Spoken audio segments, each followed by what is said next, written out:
अखिलेश जी इनसे जुड़ता हूं मैं सर, बहुत गंभीर समस्या है और जो घटना हुई है दर्दनाक घटना है। यूपीएससी के स्टूडेंट जो तैयारी कर रहे थे, आखिरकार प्लानिंग और एनओसीज देने की जिम्मेदारी तो सभी अधिकारियों की है।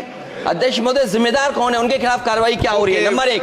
दूसरा, ये केवल एक विषय नहीं है इलीगल बिल्डिंग। हम तो यूपी से अध्यक्ष जी देख रहे हैं, जहां इलीगल बिल्डिंग बनती है वहां बुलडोजर चलता है। क्या ये सरकार बुलडोजर चलाएगी कि नहीं चलाएगी? नो।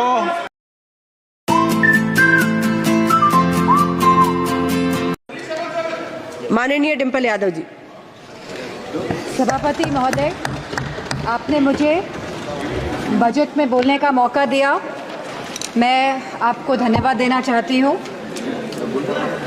हमारा देश किसान प्रधान और कृषि प्रधान देश है।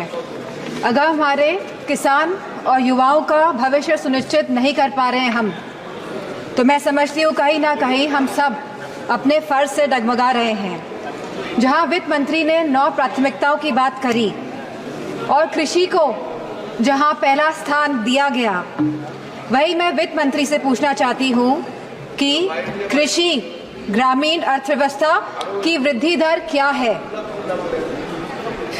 जहाँ यह कहा गया था कि 2024 तक आप किसान की आय दुगनी कर देंगे, 22 तक किसान की आय दुगनी कर देंगे, और जहां एमएसपी का वादा किया गया था, तो मैं पूछना चाहूंगी कृषि मंत्री से कि आज एग्रीकल्चरल इंफ्रास्ट्रक्चर में कितना बजट या सरकार द्वारा दिया जा रहा है। यूपी को इस बजट के तहत क्या मिला है?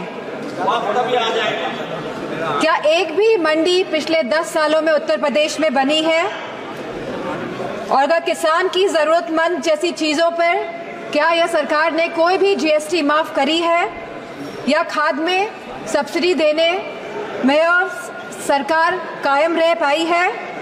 और जहां खुद प्रधानमंत्री आए थे उत्तर प्रदेश में विधानसभा चुनाव में और उन्होंने वादा किया था उत्तर प्रदेश की जनता को, उत्तर प्रदेश के लोगों को, कि वो आवारा मवेशियों की समस्या से किसानों को हल दिलाएंगे, निजात दिलाएंगे, तो क्या इस आवारा पशुओं की जो समस्या है, जिसकी वजह से आज हमारा देश चौकीदार बन गया है, रात भर सो नहीं पा रहा है, तो क्या कोई प्रावधान बजट में रखा गया है इस समस्या को लेके?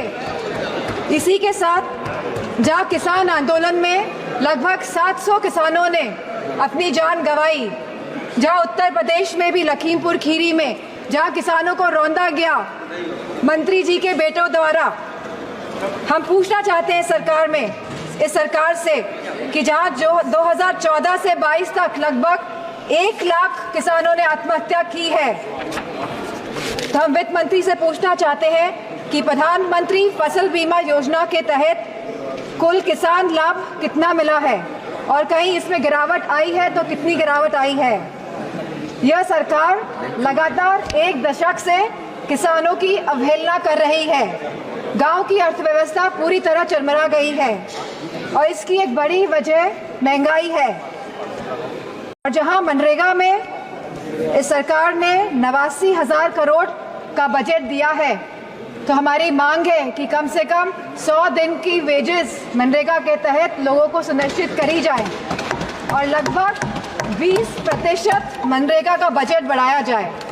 इसी के साथ शिक्षा बजट में भी लगातार हमारा घट रहा है, जहां यह केवल आज 2.5% है of the total budget spending allocation, और जहां यूनेस्को ने ये बेंचमार्क दिया है कि लगभग यह 4 से 6% तक होना चाहिए, वही यूजीसी के फंड्स लगातार घटाए जा रहे हैं और इसको लगभग इस बार 7 से 61% घटा दिया गया है।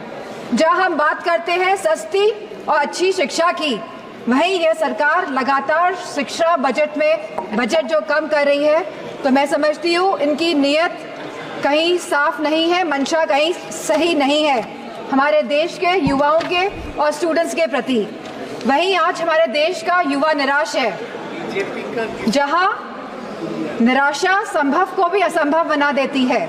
तो मैं समझती हूँ जो वादे किए गए थे, जो रोजगार को लेके, सरकार पूरी तरह इसमें विफल रही है और लगातार बेरोजगारी दर बढ़ रहा है। जहां आज ये बेरोजगारी दर 9.2% है और जहां महिलाओं का बेरोजगारी दर 18.5% है।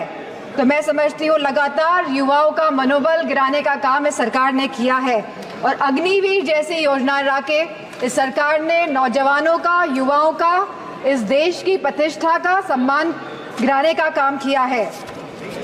जो सरकार सोशल जस्टिस की बात करती है, लेकिन आज भी यह सरकार जातिगत जनगणना से अपना मुंह मोड़ रही है। जहां अनुसूचित जाति जनजाति पर होने वाले अपराध लगातार बढ़ रहे हैं और उत्तर प्रदेश में यह अपराध नंबर 1 पे है। और साथ ही महिलाओं के साथ जघन्य अपराध लगातार बढ़ रहे हैं। उत्तर प्रदेश आज इसमें भी टॉप लिस्ट पर है। तो मैं पूछना चाहती हूँ कि महिलाओं को सुरक्षा को लेकर यह सरकार क्या कर रही है।